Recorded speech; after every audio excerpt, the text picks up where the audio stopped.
What's up, Cougar Nation, and welcome again aboard the Hype Train podcast. I'm your host, Joe Wheat. That's at Joe Wheat27 on Twitter. As always, with my boys Hunter Miller and Trevor Levitt. We are presented by Wilner O'Reilly Immigration Law. And let me just give you guys a little bit of a peek behind the curtain into the production of this show. The production being that there is none. We, especially during the off season, it is time for us to just go wherever the flow takes us. And wherever the flow takes us today is I just want to congratulate Hunter Miller on the AFC Championship. Well, we don't have an AFC Championship yet. There's a lot of job's not finished. What's there to smile about? Hunter Championship. Job's not. What's there to be happy about? Job finished. I just want you to know, since you know Cade and you've met Cade and you've been on a cruise with Cade, my nephew Cade loves the Denver Broncos more than anything. And I'm trying to figure out if this is one of those like Michael Jordan F them kids moments, or if it's like the meme of the guy holding the gun with tears in his eyes. It's that one. Pointing it at my nephew. It's that one. Cade is a delight. Watched the NFL draft with him a couple of years ago, the year the Patriots picked Christian Gonzalez. So I have very fond memories of hanging out with Cade, watching the NFL draft. I don't want to do to him in the Denver Broncos what I'm hoping the Patriots are going to do on Sunday.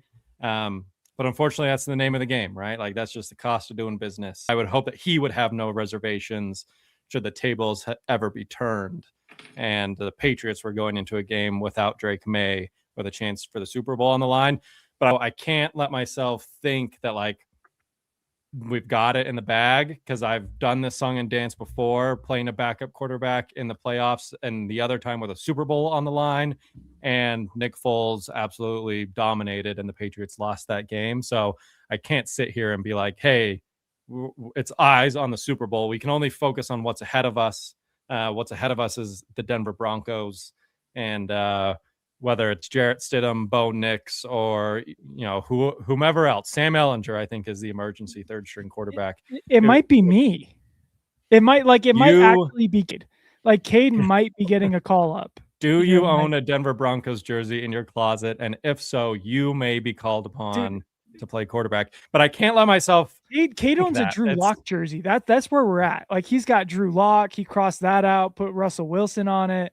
Cross that out. Now it's Bo Nix. Now he's got to put Jarrett Stidham. We're going to be looking like the Cleveland Browns here before too long. Is Cade's favorite song, follow-up question to that, is Cade's favorite song Put On by Young Jeezy? It might be. I haven't educated the youth like I probably should. Get my boy cultured up, but it's looking at the Broncos. I can't imagine the swing of going, from total elation of like, oh my gosh, my dreams are going to be realized, to total devastation. Oh wait, I can. It was when COVID canceled the NCAA tournament in 2020, or when Brendan Davies got suspended in 2011, or when Bear Bachmeier got injured after that first touchdown drive against Texas Tech, or when LJ Martin only had like 6 carries against Texas Tech and all of them were on the first drive of the game.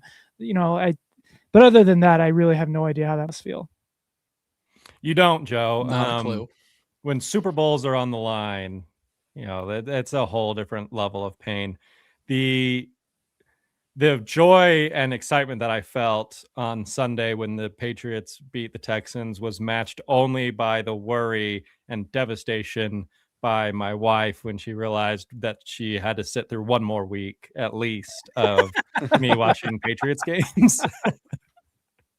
It's like, are we like, where is Scotty during all this? Like, is she with Rachel, or is she Daddy's girl? So I got a good picture, if you follow me on the gram, of me and Scotty both watching the Patriots game. So before the season, I made her a little, because they don't make good apparel for kids. I don't know if you know this. There's no good apparel for, Fanatics has made it where it's hard to find good apparel for anybody, but particularly for like little girls. So before the season, I got like a matching sweat set from H&M for her, and then I designed and then ironed on Patriots design on the front of the sweatshirt. So she was in her Ets, I was in a Patriots sweater and hat. We watched the game together until it was nap time, which was coincidentally at the beginning of the fourth quarter. So Well planned. Joys of being a child to like go to sleep and then wake up and be like, oh, sick, we won, but Could not be me.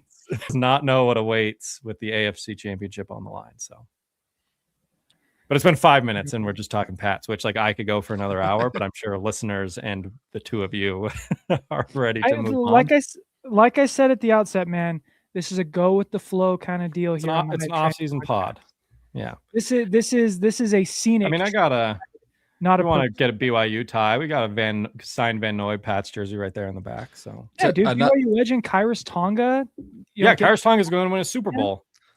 Another BYU tie is we were 1 year off of it being Drake May versus Zach Wilson this week. And that is true. On the other side of it, I guess we were a 49ers win away from it being Fred Warner versus Puka Nacua for the Super Bowl. Although the 49ers were never, it was never even close. Until they move away from that flipping power plant, they're never touching the Super Bowl. I was going to say, again. Do you guys buy the power plant thing? And two, how do I install a power plant next to Salt Lake County for no reason? We did. His name is Mark Harlan. I was going to say, it's already built on a sewer. And a nuclear. Part of me wants, apparently. Yeah. Part of me wants to believe in the power plant thing, and the other part of me is like, or you just went out and traded for Christian McCaffrey, the most injured player in the world. Yeah, that was a pain. Who oddly enough has been like the stars since he got there. So maybe there's something to be said. The electricity in the air is actually helping Christian McCaffrey and hurting everyone else, or there's some weird voodoo magic where everyone gets hurt in order to sustain Christian McCaffrey, like that movie Weapons. Spoiler alert, dog. The movie's been out for a year. I know we're a little behind. We just saw Sinners last weekend, so we're a little behind on the time. That is behind. It felt fitting to watch Sinners right after watching the Bills lose. That just felt like an all-time nightmare evening. Like, let me watch the worst. Let me watch the worst 24 hours of Josh Allen's life. Oh man! Watch all the movies you can now before you are unable to go to movies with a kid. Like Rachel and I were going to $5 Tuesday movies every single week. We saw every release like the week it came out, and now I think I've been to 2 movies in the last calendar year. So, one bit of advice to anyone out there who's thinking of having kids: watch every movie you can in the 9 months in lead up. So I guess we pivot into schedule. I don't know how to pivot that into schedule. Came out. All my thoughts go to Wilner O'Reilly puns. Wilner O'Reilly, check them out. Free consultations for Hype Train listeners. Come on now. Love it. So the schedule came out. Wanted to get your guys' take on BYU's record, like just quick record, and why it's going to be 12-0. I mean, it's not going to be 12-0 in the sense that Texas Tech is going to be 12-0 because that's evidently the easiest schedule in the world. Have you seen that one? Dude, Texas Tech. God. I think there's FCS teams with harder schedules than Texas Tech. I would be floored if Texas Tech is not undefeated next season. Yeah, I mean, there's no reason not to be, but this is a BYU show. I think there's the 2 things that stand out to everyone. Well, 3 things that stand out to me and probably stand out to everyone. First, 2 non-P4 games. One of them is on the road. So like just the way it shakes up in terms of opponents, like is pretty difficult where you're playing pretty good teams week in and week out, the anti-Texas Tech schedule. Second thing is one bye week. That bye week is pretty early on. It's after week 3, and then you rattle off 9 consecutive Power 4 opponent games without a break in between any of them. And then the third thing, as pointed out in the group text earlier, BYU playing on General Conference weekend on a actual Saturday for the first time in what seems like my life. Dude, I'm telling you that them canceling the evening session of General Conference was really prophetic, considering the Final Four implications and BYU having an 8:15 kickoff on October 3rd. It is a road game though, which like I don't know. Like it would have been fun to just like basically LaVell Edwards Stadium filled with white shirts and ties and people coming from conference directly to the game. Yeah, the evening session of General Conference at LaVell Edwards Stadium. What We all would have been dreamed that as hell kids, on right? I-15. I am interested to see. Joe brings up a good point. I am interested to see what the kickoff time is for that. Where, you wonder if Brian Santiago had some sort of say in that, where it's like, hey, yeah, if we're gonna play on Saturday, that's fine, but like our last session gets out at 4 p.m. Can we do something about that? And have it be a 7 Eastern, like kickoff at like 5:15 or whatever. I feel like BYU would never. I was gonna say I feel like BYU doesn't allow that game to be scheduled on that day without the heads up that it's going to be an evening game anyway. I mean, you'd hope, right? Like, I don't want to have to choose between Jesus and football. Because I'm sorry, Jesus. I'll give you 2 sessions on Sunday. There you go. Blaine's got a great idea. Commercialless game spanning 2 hours in between sessions, just like running clock this thing. It just feels it might be. It just feels like Brett Yormark finding everyone for saying F the Mormons and then turning around and doing something about it himself. Just feels that'd be a tough look. Yeah. Here goes a 2 p.m. game on Saturday. Yeah, they announce a return to 3-hour church, and then BYU gets B to A by TCU on the road. That would just, sorry, that's not going to happen. Not putting that energy out in the world. So let's like the bye week of it all, having a bye week after week 3 and not another one the rest of the way. On the surface feels bad.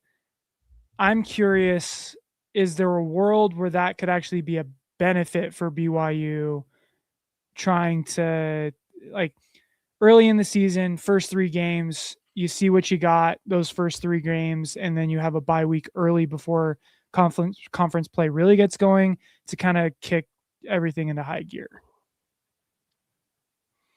No, I mean, I don't mind the timing of the first bye week. I think the timing of the first bye week is actually perfect. Like, you do play 1 conference game against Arizona. You split up the 2 non-conference games. That's a tough spot for Arizona to have to go to Provo second game of the season. Yeah. I mean, that's like BYU should be 3-0 at that point, right? You would have played an FCS team, a conference opponent, and then a G5 opponent, albeit on the road, and then a bye week. Like you said, Joe, like that's the perfect time to let's recalibrate, let's reassess kind of where we stand, figure out maybe some lineups, what's been working, what hasn't been working, and you don't need to try to figure that out against some tougher opponents. Like this is a perfect like 3-week litmus test of FCS, conference opponent, G5, right? Like that kind of gives you a little taste of everything that you're going to encounter in the season. But I do think the fact that there's no other bye week for the entirety of the rest of the year, like there's something to be said, like rest versus rust, right? Like all the playoff teams that had the first round bye, except for Indiana, ended up losing. Is it more important to just kind of keep the ball rolling? I think in season, it's far more important to have the rest to get healthy. We saw BYU have the bye week before the Utah game, and to get players healthy, most notably LJ Martin. And that was a huge, huge benefit for BYU. I do cringe at the thought of like what happens, when we're at the end of October. They just went on you just played Notre Dame and then followed that up with a cross-country road trip to UCF. And then you got Arizona State and Utah like waiting in the wings. Like that feels like I would almost, if I could insert a bye week at any point in the season, it would be that week after the UCF game. Just because that feels like the most natural time of the year where BYU is going to you are going to see some injury reports trickling out. You guys are going to be banged up and you're going to kind of want a break, because that's a brutal 4-week stretch of like home against Notre Dame, cross country at UCF, home against Arizona State, and then Holy War rivalry game on the road. I would have liked to have a bye week. One thing that is kind of nice though within those last 9 games, Hunter, if you wouldn't mind pulling that graphic up one more time, is outside of UCF, especially in the back half of the season where we're not getting that break, BYU doesn't travel very far. Like Arizona State's at home, Utah obviously is in Utah. You're 40 miles, north of Provo, and then you've got Baylor at home, and then you go to Kansas, which isn't too far before you come back to Cincinnati. So it's one of those things where after starting October 10th all the way through, you make a long trip to Florida, which BYU has shown that they've been able to handle up to this point. And then really the rest of the way you're staying within kind of the confines of Utah, except for that Kansas game. And that might be in itself over time almost its own like kind of long-term buy. Like it's not all at once, but you're not traveling a ton. You're not getting, on airplanes. I mean, for 3 straight weeks, like BYU won't be on an airplane, right? For Utah, they're just getting on a bus and they're driving down to Salt Lake. So it's one of those things where, like there's not like a set bye week where they can just kick their feet up and rest. But that lack of airtime, especially given some of the things that happened last year, traveling East Coast and whatnot with like Moa and those guys, like that in itself may prove beneficial. It is true. Like to go one step further, you're getting on a plane once in 6 weeks, right? Like you go Iowa State at home, Notre Dame at home, you get on a plane for UCF, then it's Arizona State at home, you take a 40-minute bus ride to play Utah, and then Baylor at home. Like between the road game at TCU on October 3rd and at Kansas on November 21st, you're going to the airport once, which to your point, Trevor, I think that's like a very beneficial part of the schedule. But I think like it shapes up well for BYU. If you're not going to have a bye week, I do think it shaped up as well as it possibly could for BYU in the sense of how the travel pans out. But I just think like just health wise, it's just a brutal like 9-week playing P4s every single week. Not only that, but like your out of conference game that's mixed in there is against Notre Dame, who, argued that they should have been a playoff team this year. It's a tough 9-game stretch without a single like moment to breathe in any of those games. But yeah, I mean, if that's going to be the case, then you might as well do it all in your own backyard. Even the Colorado State game, right, is just a state over. So travel wise, it'd be interesting to see how many mountain time zone 3 times. Yeah, I mean, it'd be interesting to see like how many total miles BYU travels, all season, right? Like that UCF trip is obviously going to be the bulk of it, but some real SEC scheduling we got going on here. Yeah, it looks like it almost looks like the Miami schedule this year, where they didn't even leave the state of Florida until November when they played SMU or whatever it was. How about BYU actually playing Satan on Halloween? I think that was clever scheduling. Yeah, I mean literal devils on Halloween. That feels appropriate. Blaine also points out no short weeks, no Friday games, all Saturday. Definitely good. The conference continues to be allergic to showcasing its best rivalry, and honestly, one of its biggest conference games of the season. They continue to slot that in a place where it really doesn't benefit either team. Playing Utah in October this year, as opposed to the last week of the season, cost the Big 12 a second playoff spot. Because if BYU and Utah are both 10-1 going into the last game of the season, that game is for a playoff spot. Because that's it. At the time of the game, both teams are in the top 15, top 10. That's a game with stakes. When it was played in October, that was not like we knew that there were stakes, and like in the Big 12 title race, there were stakes. But from a national perspective, that win over Utah started to lose its luster as the season went on because people just kind of forgot about Utah. And when they tuned back in, they were just getting run all over by Kansas State. So like that win over Utah was a huge deal for BYU, but the timing of it really affected BYU.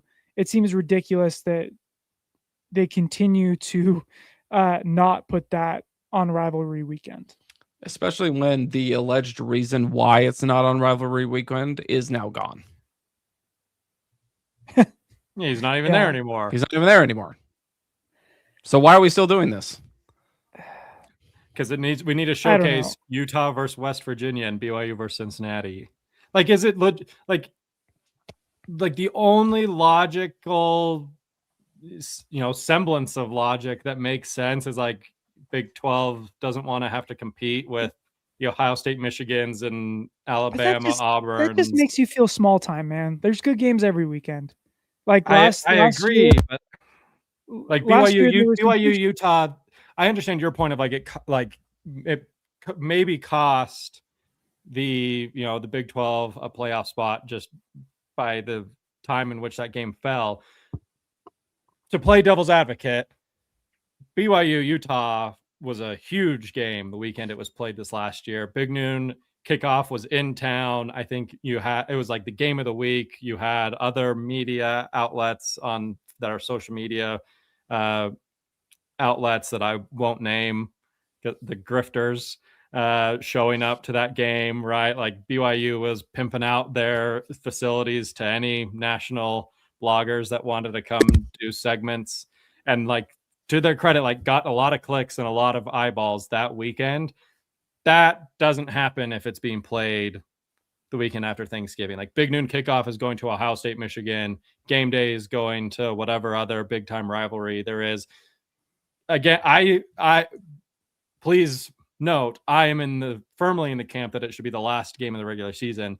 But if I am to, look at the other side a little bit, I do believe there's something to be said that, like, if we play it earlier in the season where there's not as much rivalry games, not as big of games to go head to head, it increases the chances, like we saw this last year, of having a larger piece of that pie that is the national spotlight. Like, you're not going to have a game day or big noon kickoff in Provo the Saturday after Thanksgiving. Like, you're just not. They're going to be in Columbus, in Tuscaloosa, Ann Arbor, wherever. So that to me feels like the one thing that maybe is the benefit of playing earlier in the year. But I think by nature of playing it earlier in the year, it makes that game mean less because of when it's scheduled. Despite the eyeballs and the attention it may get, ultimately it's not as meaningful of a game as it could be. So it kind of is like a chicken or the egg, where it's like you're getting it earlier so this meaningful game gets eyeballs, but as a result, it becomes less meaningful. I don't know. Like, it feels wonky to me that like you're ending the season like you did this year with a UCF, or ending the season this coming year like playing a Cincinnati. Utah's at home against West Virginia. Like, just feels like such small potatoes when you're talking about rivalry weekend, the biggest weekend of college football. The classic rivalry of Utah, West Virginia. Yeah, it's feels weird, but I guess I get it to some degree. I understand what the Big 12 is trying to do. I just feel like it's kind of a defeatist attitude to think that it feels defeatist to already admit that this game is not big enough to compete with other spots on rivalry weekend, I guess. But it's defeatist, but it's also realist. Like, it's just it's just not right. Like, I've done this song and dance with ESPN now enough times every year where I just get frustrated that they don't care or showcase anyone other than the SEC. And I just got to be like, you know what? That's just how it's always going to be, right? And maybe this year will be different, Hunter. This year, maybe it's different. Every time people talk themselves into thinking it will work for them, and it never does. But it might be different for us. Like, again, back-to-back years of the SEC winning like 2 bowl games. out of the Yeah, but as soon as Okay. Kirk Herbstreit gets a mic in front of his I know, face, but- he's going to talk But about this year, man, this year is gonna be different, right? Like it has to be different. if Kyle Feinbaum follows through on his promise to leave the country, then yes, it might just be different. Whatever you guys were gonna do to A-Rod's car, I am gonna do to Paul Feinbaum's if he is still in the country come August 31st.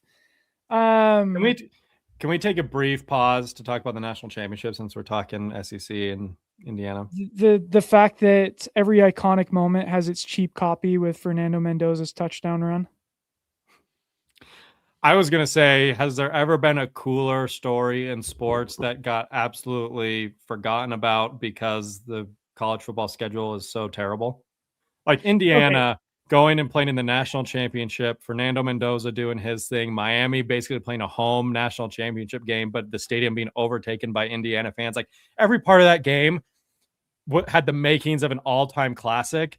And I was watching NFL playoffs on Sunday, and at halftime, ESPN was like a 5-minute, like, by the way, tomorrow night's the college football national championship on ESPN. And I was like, oh yeah, that's tomorrow.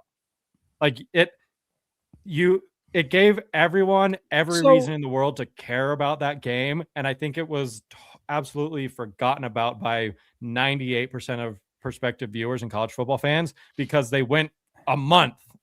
Like I saw this thing that said there was 10 NFL playoff games played between the college football semifinal and national championship. Like they just waited weeks and everyone forgot about college football. They were on to the NFL. And then it was like, oh yeah, college football national championship is on Monday night realization instead of like the hype and the excitement building for a moment like that it deserved. And it didn't help that every NFL playoff game was freaking awesome. That's true. Like with the exception of what we won't talk about that one, but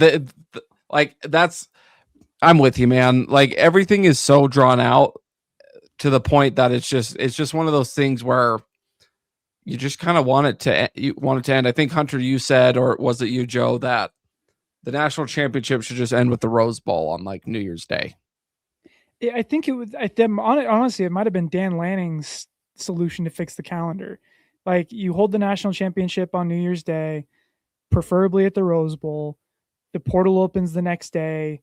Everyone gets into school by the time classes start. Like that but here's the thing. Here's how we know that college football is the greatest sport in the world, because everything about it sucks.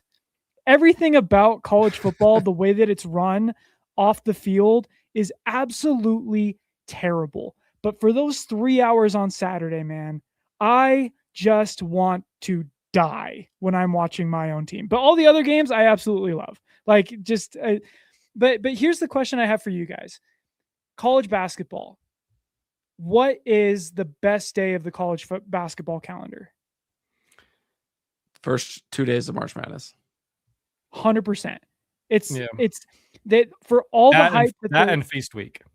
Yeah, but like that's a good one. But that's the thing. For all the hype surrounding the Final Four and how much that means for those programs that get there, everyone would say that the best day of the college basketball season is those first 2 days of March Madness.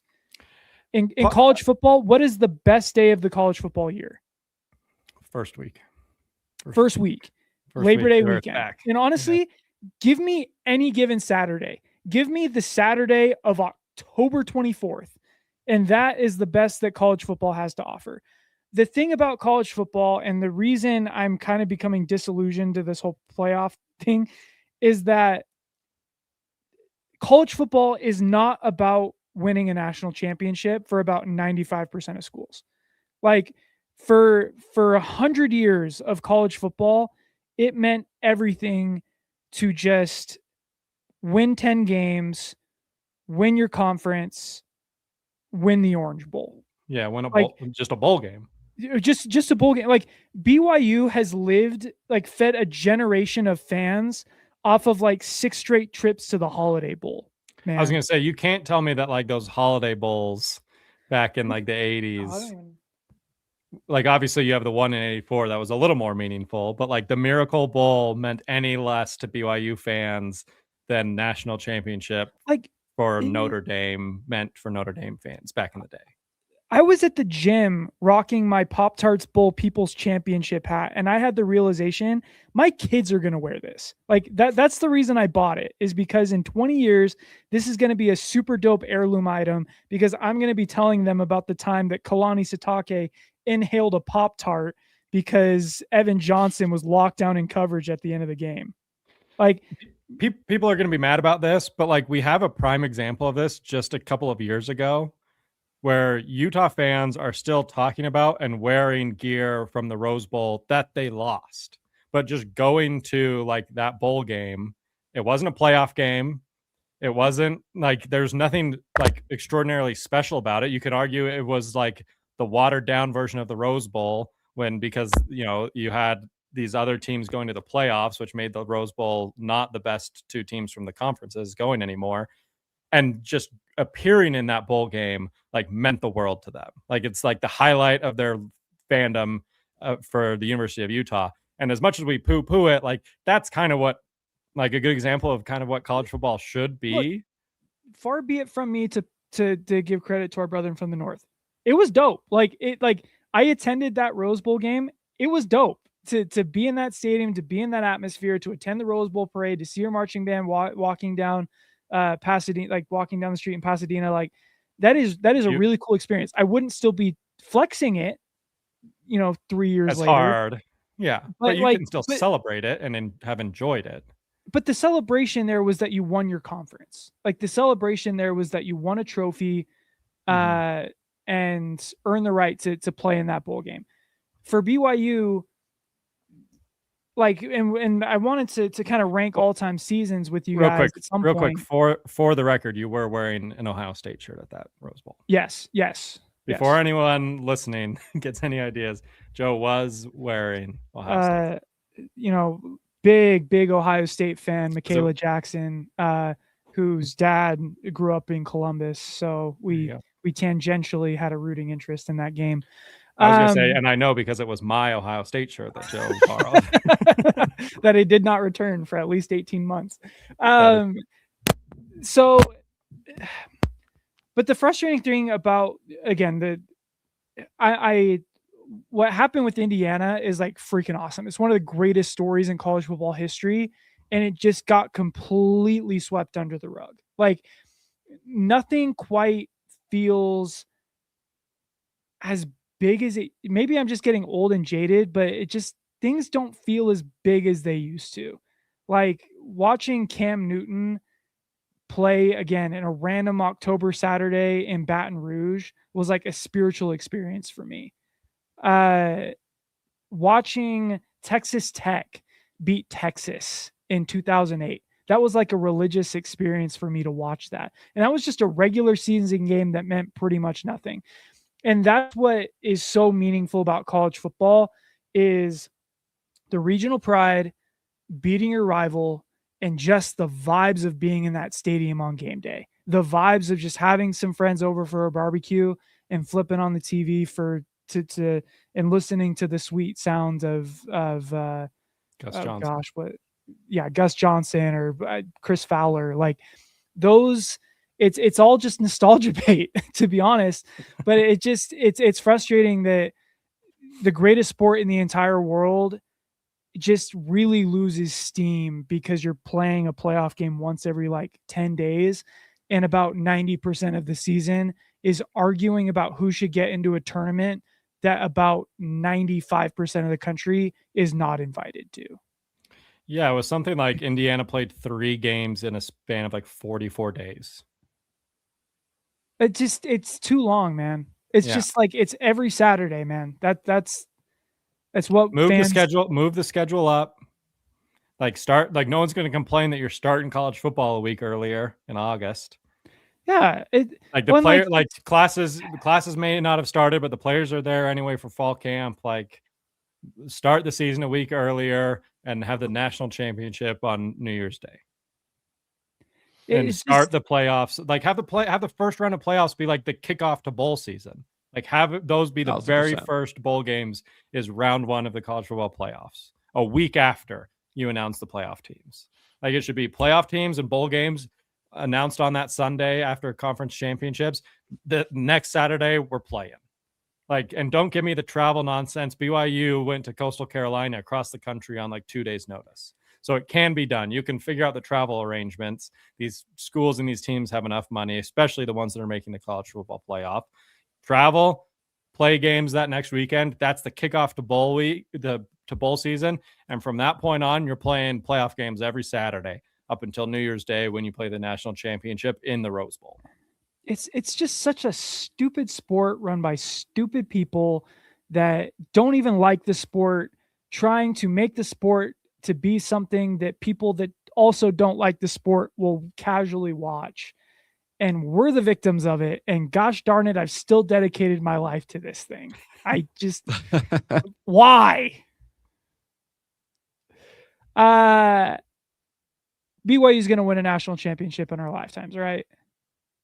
I mean, Indiana gave me hope. Like, I think Travis Hansen tweeted out, like, if Indiana can do it, like, what's stopping us? And the question has been posed is like, how many fan bases are going to wake up tomorrow thinking they have a shot? And the answer is too many. Not us though, right? No, I would hope that everyone wakes up the next morning thinking we have a shot to win the national championship. Like, it's the first time since the 90s. Like, there's no stat on this, but it feels like it's like the first time since the 90s that a team outside of like the main SEC Big Ten schools won a national championship. I'd have to go back and look, like, how many schools have won national championships in the last like 2-3 decades. This feels like a first time since the 90s that an outsider came in and won a national championship. So my hope is that everyone woke up on Tuesday morning thinking, why can't my school do it? I think obviously there's a lot of schools that can't, and there's a lot of reasons why a lot of schools can't.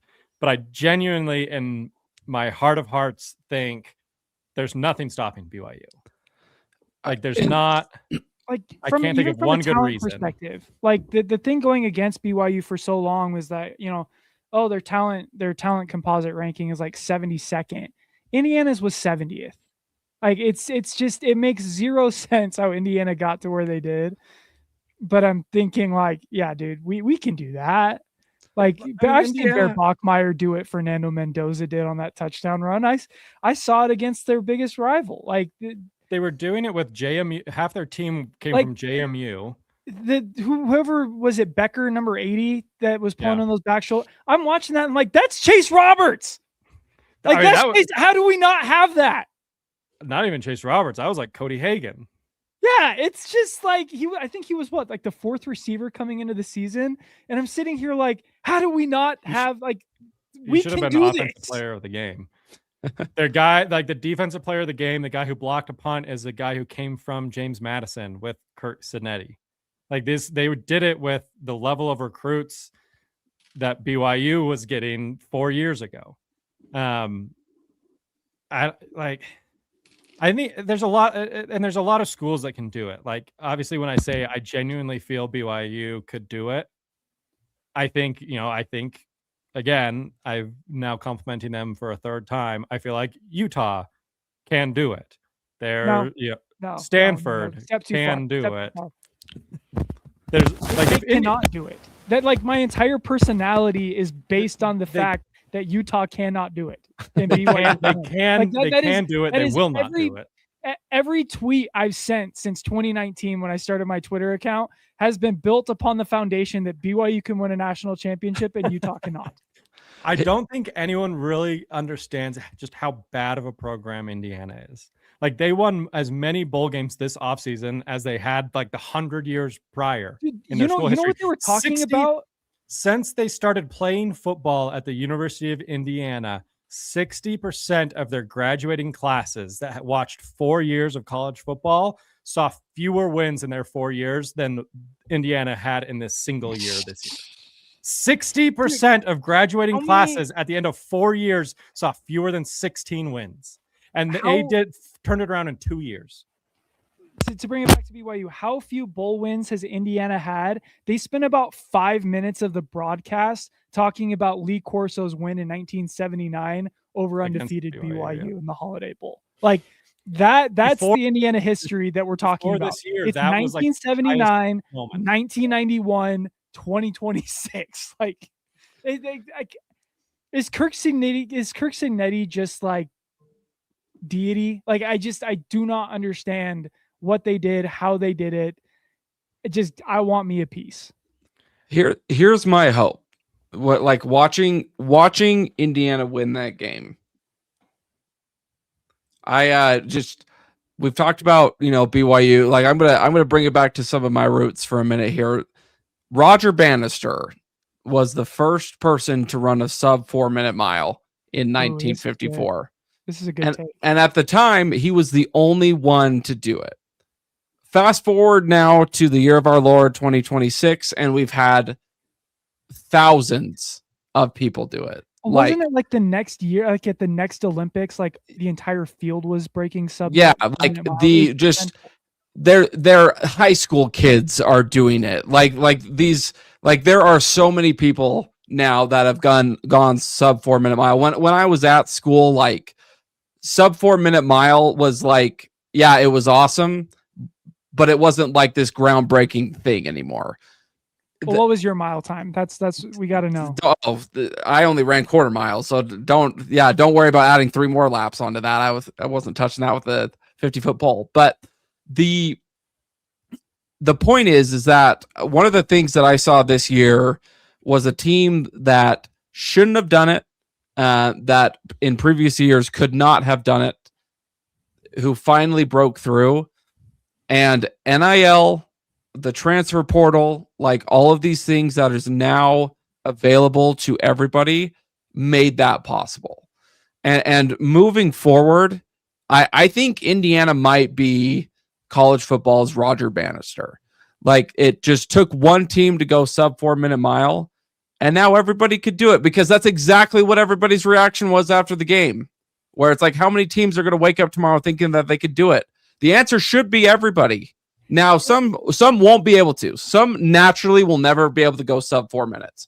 Some teams will naturally never be able to generate enough NIL, enough like recruiting buzz to get somebody into like this national championship stage. Like no shade to them, but like New Mexico State or Louisiana Tech, like they're probably not going to touch that round.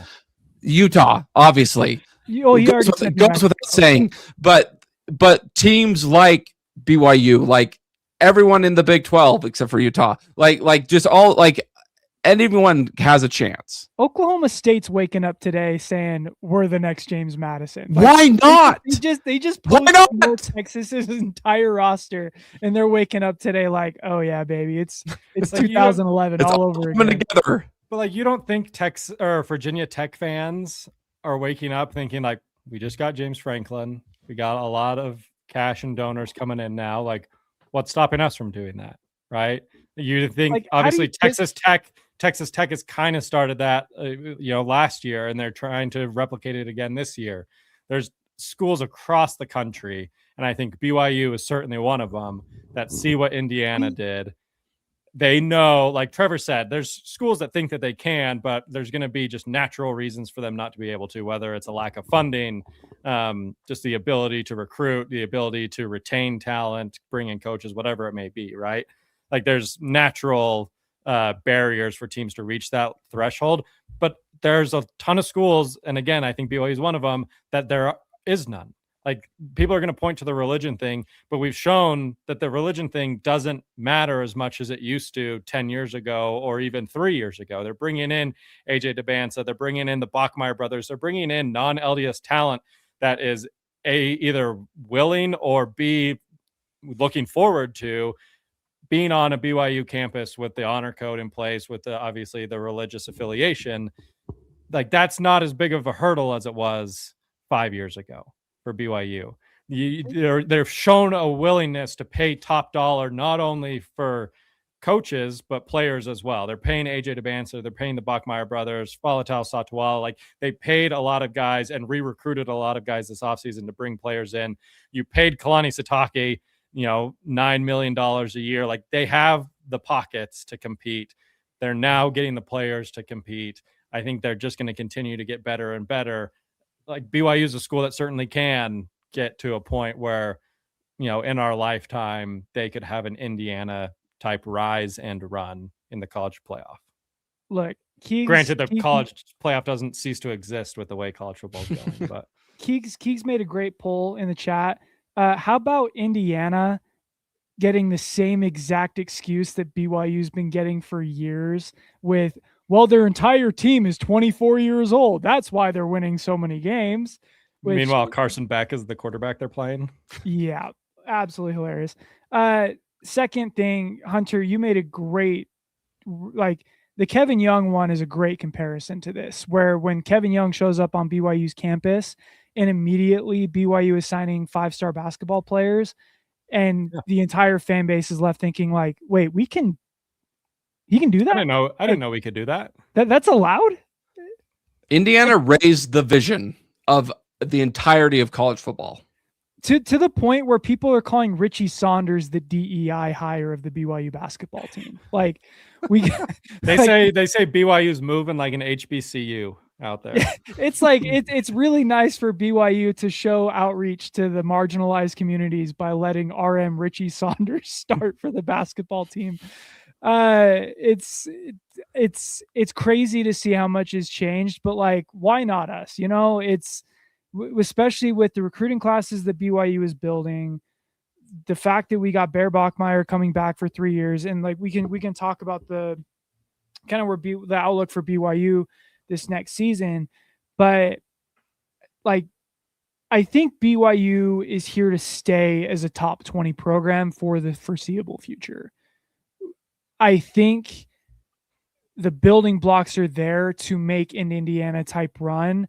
I think it just has to be a tonal mental shift within the program where, like, I've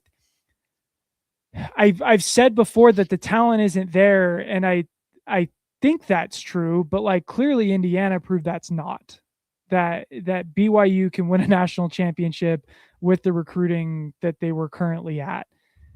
I think it's just mental. It's just an attitude of, we're stepping on the field against everybody we play and we're running up the score. That's what, like, smoke it through the filter is kind of Indiana's thing. But I was going to say, I think that's the most impressive thing that Cignetti did at Indiana more than anything else, is just like, that was a program that did a lot of losing for a really long time, right? Like 100 years of basically just being a loser program. And in 2 years, he did a 180 on the cultural shift. People were showing photos that they took at the Indiana game, the first game for Cignetti, and there's like 3,000 fans there. And in less than 2 years, he took a team and a program with that mentality and that type of culture and made them believe that they could go toe-to-toe with Ohio State, with Oregon, with Michigan, with Miami, and win a national championship. Like, that's the number one thing that, to me, that was the most impressive of what Indiana was able to do. Was, yeah, they brought in a lot of talent. Obviously, they won a national championship. They beat teams. But the fact that he had every player on that team believing and playing like they believed that they belonged and that they could win these games was like, and that quickly was the biggest, I think, thing that Cignetti was able to accomplish. It was incredible. And part of that has to do with, he brought players with him from JMU where they did a lot of winning there. Like, they were bought in. But you also had Mendoza. Like, Mendoza came from Cal. It's not like he was doing a lot of winning at Cal or came from a big time program there. He was a 2-star recruit that wouldn't even be able to walk on at Miami. Like, there was guys from all over that just like hadn't done a lot of winning, and he made them believe that they could win. And to your point, Joe, I think that's I think is still a big hurdle for BYU. Like, even as a fan myself, I'm like, yeah, we can beat the TCUs and the Kansases and the Utahs, but I'm like, we can make the playoffs and that'll be fun. But round one against Ohio State or round one against Oregon, like, that's kind of where the fun's probably going to end. Like, that's my mentality. And that needs to change, right? And like just the culture of BYU program, I think exists right now of we can compete in the Big 12 and we can maybe play spoiler for a team or two, but ultimately we're going to play the Oregons, the Ohio States, the Miamis of the world, and like they're just a tier above us. Well, seeing Indiana, like why do we think they're a tier above BYU anymore? Like no one is going to be a tier above anyone when it comes to these NIL deals. With BYU's ability to recruit and retain players and coaches, I think they can be on the field with anyone.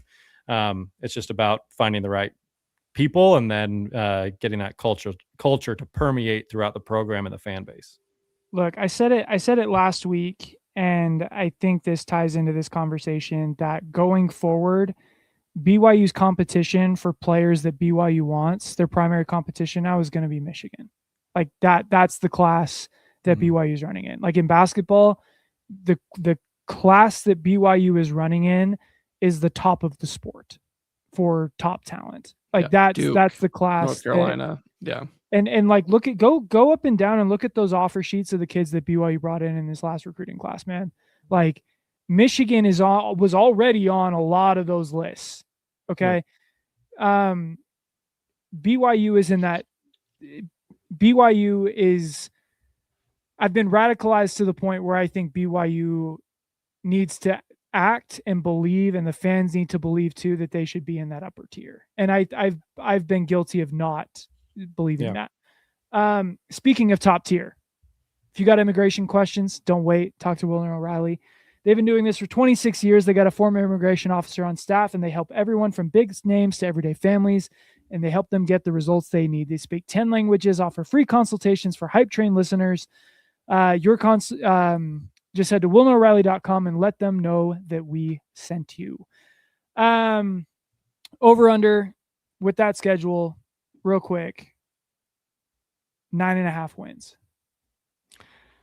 I mean, over. Like we talked about the schedule already. Like that's 9 games. Trevor made the travel point. I think there's not a single game on the schedule for BYU that I don't think is winnable. You obviously dodge a bullet not playing Texas Tech. The only games I go in with like an absolute expectation, like without an absolute expectation that we win this game, is Notre Dame. Like I think, and like Utah is going to be tough because it's at Utah, but who knows what that program is going to look like. They're recruiting their transfer portal recruiting is looking like 2018 BYU out there. Like you go schedule by schedule, like Utah Tech win. I think you play Arizona at home the second week of the season. That's going to be hugely beneficial to BYU. That's a win. At Colorado State, that should be a win. Then you're on a bye week at TCU. Like we just saw what BYU was able to do to TCU this last year. That should be a win. Iowa State, their coach and their entire roster just left to Penn State. Who knows what they're going to look like? That's also a home game. Should be a win. Then you have Notre Dame at UCF. UCF's not great. And I think we've finally gotten the monkey off our back when it comes to talking about traveling to Florida and winning in Florida. So that should be a win. Arizona State, I think, is probably the second toughest game after Notre Dame. But again, you're talking Notre Dame and Arizona State both at home. Like your 2 toughest opponents. Dare I say your 3 toughest opponents, if you want to throw Arizona's hat into that ring as well, are all home games for BYU, is hugely beneficial. At Utah, another big question mark of like, what does that team look like with the roster changes? Obviously, you lost 70% of the coaching staff. Baylor, again, at home, should be a win. You go on the road to Kansas, that should be a win. And then home against Cincinnati, Braden Sorsby just barely left to go to Texas Tech. And you just won on the road at Cincinnati this season. So that should be a win as well. Like, dare I sit here and say like the expectation for BYU should be, baseline expectation should be 11-1. That feels extreme, right? Like, but also, we just had the conversation, Joe, of the culture of expecting to win and expecting to belong. And the transfer portal and NIL and all that. 11-1 against that schedule with the roster BYU has and the coaching staff BYU has, I don't feel is extreme anymore.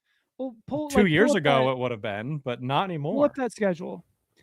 So on this schedule, BYU is the only Big 12 team outside of Arizona that has the same head coach and the same quarterback as they did last year. Right? Yeah. Like Kansas it's a new era at Kansas. Maybe with getting Andy Kotelnicki back, they'll come back to being decent. But like Cincinnati, total rebuild. Baylor, total rebuild. Utah, total rebuild. Arizona State, total rebuild. TCU, total rebuild. Iowa State, they're so far from rebuilding right now, they haven't even broken ground. The blueprints are still being drawn. I'm not even sure it's that far along. They're trying to hire a contractor still. Who did you say? Arizona's got their quarterback and head coach coming back, but man, BYU owns the state of Arizona. It's just, so you have two, right? Notre Dame and Arizona. Yeah, like CJ Carr is like BYU has an asset that almost no one in college football has, and that's continuity. Like pretty much, I think it's 17 starters are returning. So on offense in the Big 12 title game, you're replacing your biggest lost starter with the number one linebacker in the transfer portal. So I'm just gonna read through. I'm gonna read through the top 11 guys that got snaps on offense during the Big 12 title game. Bear Bachmeier back. Same. Isaiah Jada not back. No. Hopefully, we got 3 guys to replace him from power conference schools. LJ Martin back. Bruce Mitchell all conference back. Carson Ryan gone. Sad. We got Walker 2 Lyons and Sally Apaga. 4-star tight ends to replace him. Waylon Lapuaho gone again. Brought in 3 offensive linemen to replace him. Parker Kingston back. Andrew Gentry back. Kyle Safarchuk back. JoJo Phillips back. Chase Roberts unfortunately not back, but again, someone 4-star receiver from Oregon. And that's the side of the ball that's losing the most. Like on defense. Lose Jack Kelly and replace him with Cade. Evan Johnson back. Jack Kelly gone. You replace him with Cade Uluave. Isaiah Glasker back. Bodie Schoonover back. Keanu Tanavasa back. Tanner Wall was never really sold on him, but Alatas Atawala back. But you hope that Raider is back. Like all of these, Trey Alexander back. Like Siale Sarah's back. All these guys that. And that's not even getting to Tausili Akana, Nusi Tamoipeau, and then adding the talent that BYU got in the transfer portal, particularly a linebacker. Like you added the corner from Mississippi State, Javen Williams. I'm sitting here during the season, I was thinking this is BYU's chance. Like if they don't get to the Big 12 title game this year, it's going to be pretty disappointing because of what they lose next year. Turns out, not much. There's 2 players that I think are leaving and BYU isn't either upgrading or at least a equal level replacement. And that's Tanner Wall and Chase Roberts. But every other player you either retained or you're replacing with him with a player of the same caliber or possibly better. Yeah, it's a year 2 of Bear Bachmeier. So he's just going to continue to get better. You retained now go through coaching staff on who you retained. You only lost Jay Hill and Gennaro Guilford, which I get Jay Hill's a big loss, but you replaced him with Kelly Papinga, who I think again can at the very least maintain the level of consistency along the defensive side that we've seen the last couple of years. Look, nothing screamed irreplaceable from what I saw from the BYU defense under Jay Hill. Everything, I just want to scream it from the mountaintops that Jay Hill with Elisa Tuiaki's recruits was the 112th ranked defense in total yards in 2023. Jay Hill was awesome. They were 40th in the country in total yards allowed this year. With the talent that BYU is bringing up, and dare I say they've upgraded at almost every position just by keeping the guys that they already have and banking on another year of development. I don't expect the defense to take a big step back this year. I expect the offense to take a massive step forward. I mean, I would say I expect the defense to take a step forward. Like probably not as big of a step That forward had they retained Jay Hill.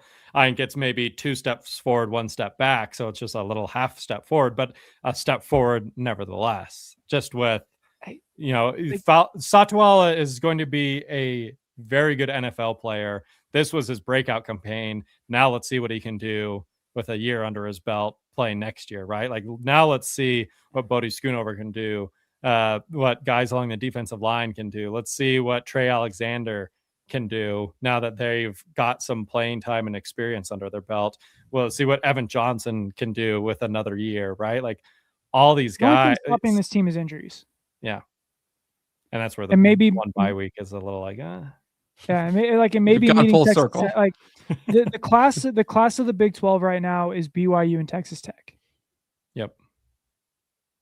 Oh, man. Is it August already? I know. Or I guess September 5th. What are we doing? No wonder the national championship isn't going to be till January 25th in 2027. That is ridiculous. Why are we starting the season in September? For the same reason we still keep calling it fall camp, even though it's in August. Like crazy. Just tradition. Just BYU's top 15 in pretty much every way too early top 25 that we've seen. Speaking of 15, code HYPETRAIN15 gets you 15% off your order at Odeon Menswear. Look good, feel good, so that you can do good in the best moments of your life.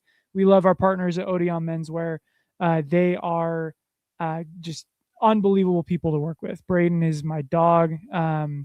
They hooked up Ryder Lyons with his mission suits. So if that's why he was in Provo at the BYU basketball game the night before leaving. Was he's like, he had to go to University Mall and pick up some suits. So if you want to look like your daughter's crush, get your suits at Odeon Menswear. Another sponsor I did want to shout out, Letterman Golf. You probably can't see this. Hype Train 15 will also get you 15% off at Letterman Golf. We have the driver head cover here and the putter head cover that will be given away to one lucky Hype Train subscriber that also follows Letterman Golf. We'll send out a tweet this week. Just give that a retweet. We'll pick a winner this week from among those retweets, as long as you also follow Letterman Golf on Instagram or on Twitter. Hype Train 15 will get you 15% off your order.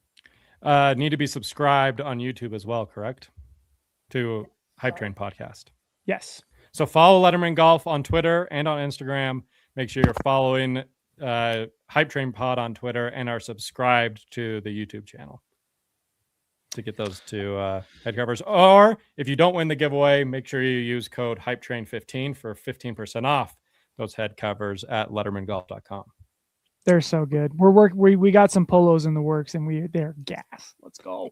We got to get some golf content over the summer. Yeah, dude. Parker Kingston, man, he's out here begging for Masters tickets.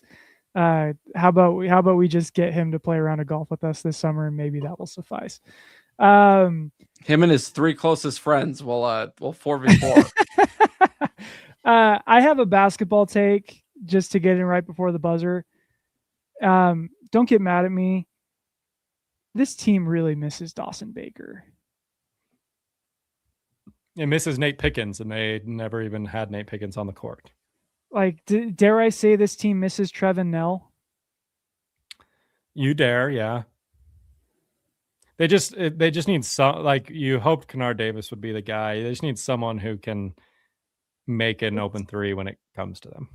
It just, but I will say, incredibly disappointing to me. Like, it is incredibly disappointing to me that Kennard Davis was like a 16 a game guy scorer last year, and in a game where Richie Saunders and AJ DeBonsa were pretty much on their deathbed against TCU, he had 2 points.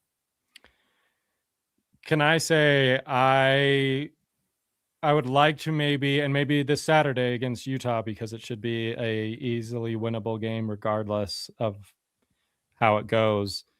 I think maybe it's the time to mess with lineups a little bit. I kind of would like to see Kennard Davis come off the bench and lead the second unit. I think Kadeem Boop. Yeah, I think you don't need more scoring in the starting five. Like you have the big three, you don't need another shooter and a scorer with them. What you do need is someone who can score off the bench because right now BYU is getting like 8 points a game from their bench. I would say, put Boscovich in the starting lineup. I think Mboop has earned maybe a spot in the starting lineup, and let Kennard Davis come in with the second unit, and maybe just get that. Maybe the consistency of ball in his hand, getting shots up, will help him be able to get out of whatever funk he's in. Because I think right now it's just like so unpredictable when he's shooting like 20% from three. I know, but part of me just thinks when you're playing with Richie Saunders, AJ DeBanza, and Rob Wright, and every time you're going up and down the floor, you don't even know if you're going to touch the ball in that possession. When the ball does come to you, it's just you're not. And maybe it's just me making excuses, but to me, it feels like it's hard to get into a rhythm and have confidence when you don't even know if you're going to touch the ball for the next 5 possessions.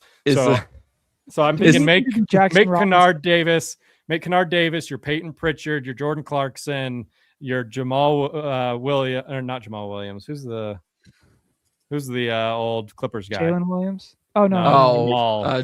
Jamal Crawford. Jamal Crawford.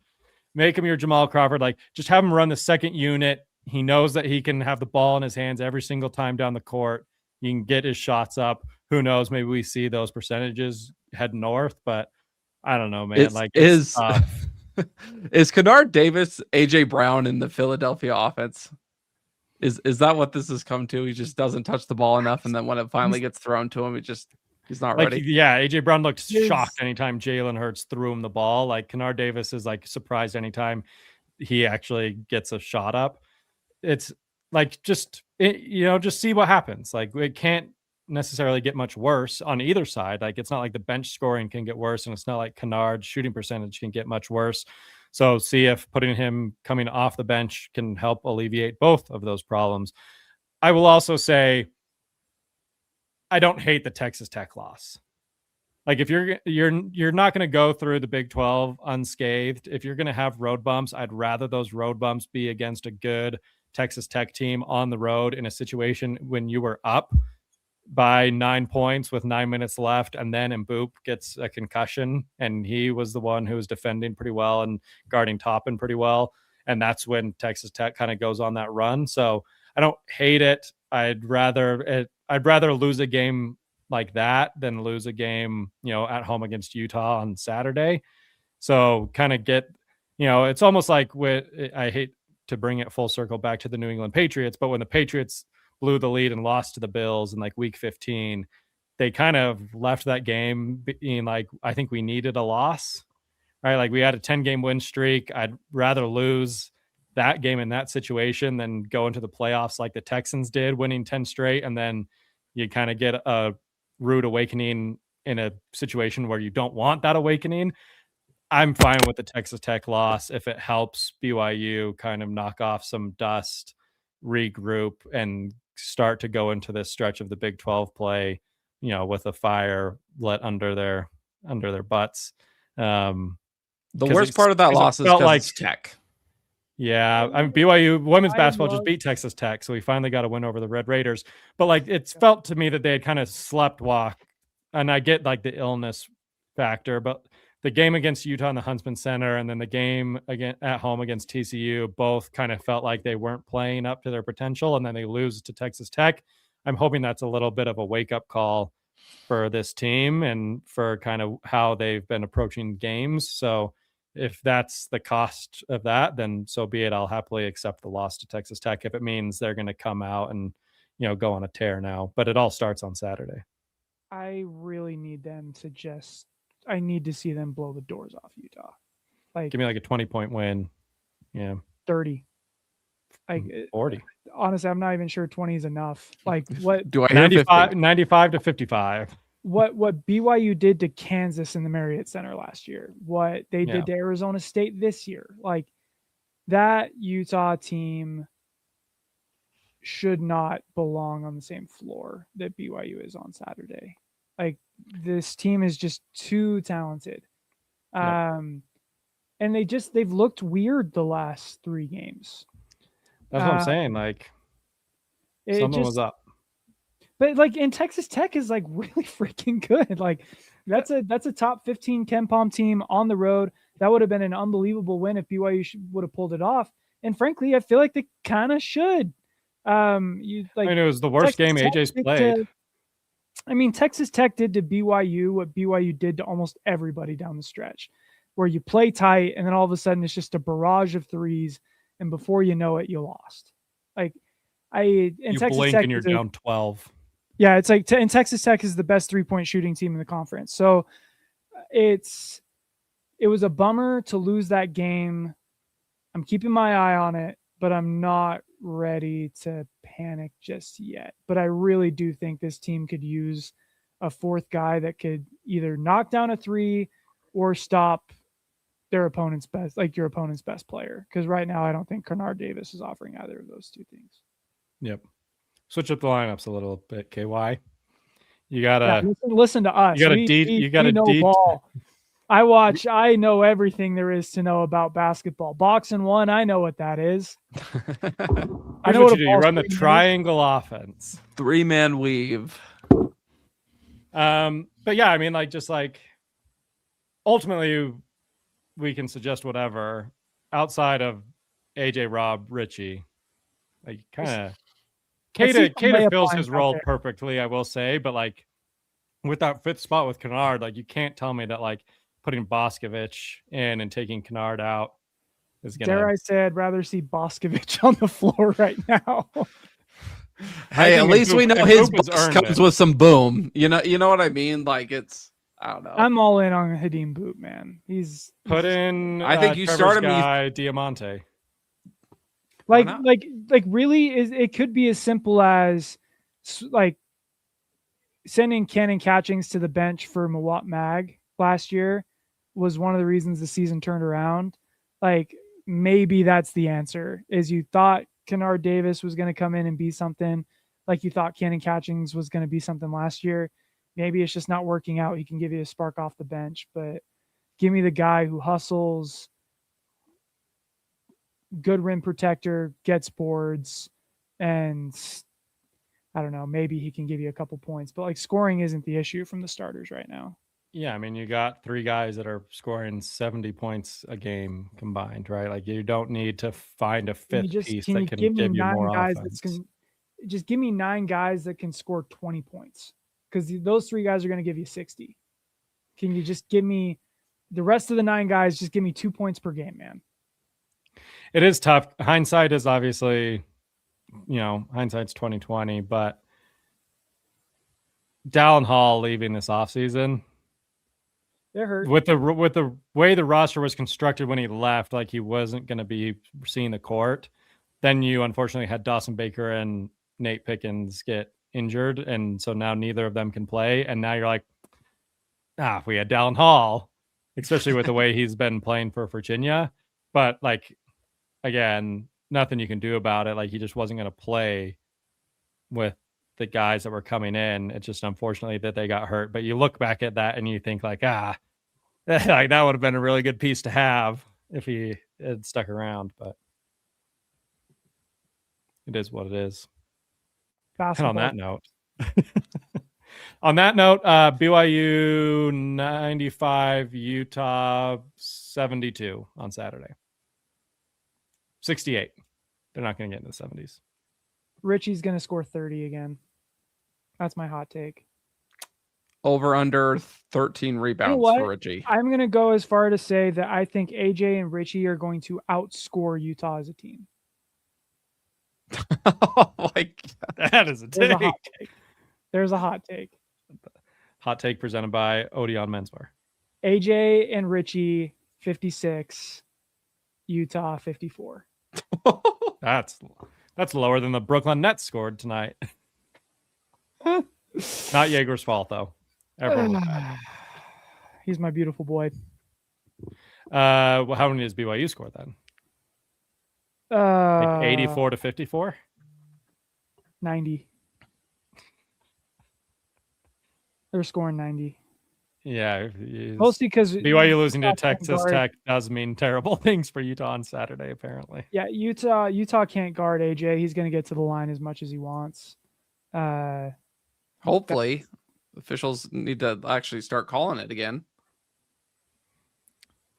I don't mind them not calling it as much as they did in the early season, though. Like, I kind of want AJ to figure out ways to score without having to rely on free throws. Nah, dude, I want. No, I agree. Shai Gilgeous-Alexander. I just Give me Jalen Brunson, Shai Gilgeous-Alexander all like season long. prime James Harden, man. The thing is, like, I don't know. I feel like I think he's become too dependent on it the last few games. I agree.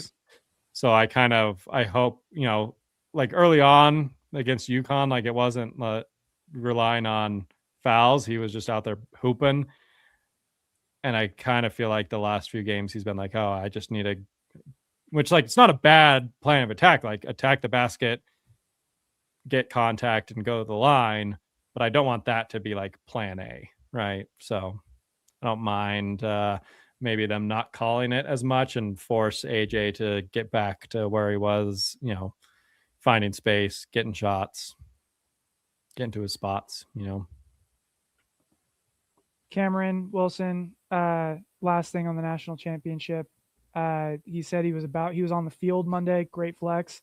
Was about to get the perfect video of Keelan Marion, but instead got a perfect video of Carson Beck. I'm going to need you to DM me that video, man. Yeah, please. You can't come out over here talking about the perfect Carson Beck video and not. How is that not in my inbox already? Come on. I'm going to keep my take on that in the group text, but. Yep. It is great guy. That's Trevor's guy right there, Keelan Marion. Great guy. BYU, I think floor, to recap, BYU is going to beat Utah in basketball by 40. BYU floor is 11 wins in 2026 football schedule. And also use the code HYPETRAIN15 for 15% off the dopest head covers, putter covers that money can buy at lettermangolf.com. Last question before we go. Who has more, Utah football wins or Utah basketball multiples of 10 in scoring? Basically, I mean, Utah football wins. Multiples of 10 in score, like if they score 6 multiples of 10, that's 6. Oh, on Saturday. Yeah. I mean, it's definitely Utah wins. They had 10, 11 wins for the first time. Nah, dude. 5 and 7. We're back. Oh, you're talking this coming year? Yeah. I was like, that would be 110 points. I don't think Utah basketball will get that. Utah basketball multiples of 10. That's what I like to hear. But the most important part is Cougs by a billion. Cougs by a billion, baby.